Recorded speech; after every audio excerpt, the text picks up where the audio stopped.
Vavi says revolution in South Africa is no longer a distant reality, and the Heart and Stroke Foundation of South Africa has painted a bleak picture of obesity. Ambusisiwa Khadebe with the latest news update. COSATU General Secretary Zwelinzima Vavi says revolution in South Africa is no longer a distant reality as the country sits on a powder keg that is slowly approaching detonation.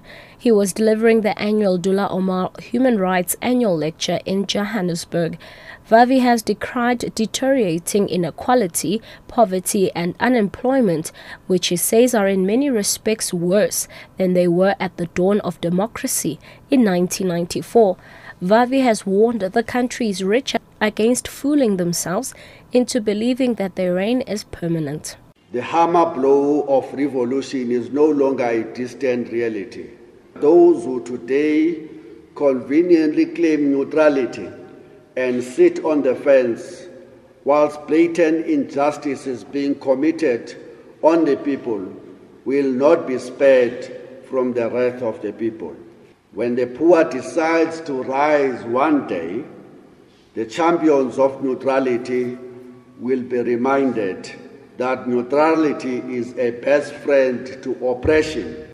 President Jacob Zuma has asked CEOs and executives of private companies as well as the public sector to agree to a salary and bonus freeze. He says this will send a strong signal of commitment to address salary inequalities.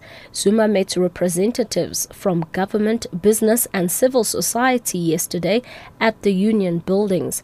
His call comes as unprotected strikes over wages continue.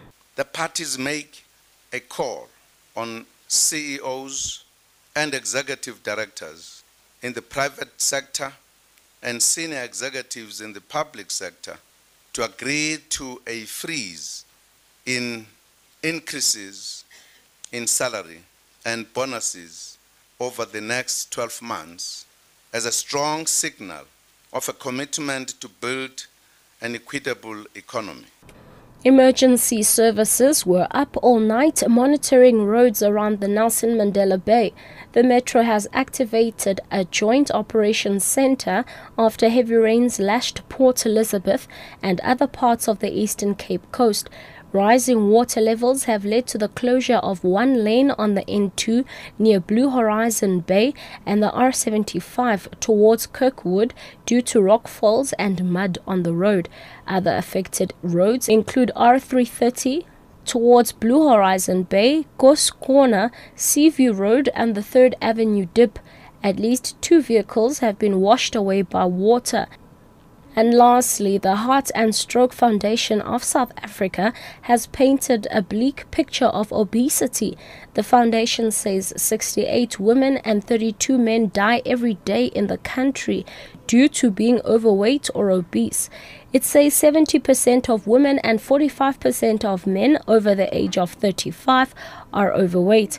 It says the problem is now also prevalent in young people. The foundation's Moise Muzigaba. The impact of obesity in South Africa is increasing. And the problem is really growing. In fact, it's equally worrying that obesity is also prevalent in youth, which suggests an increase in lifestyle risk factors for overweight and obesity. Some studies have shown that less than half of South African youth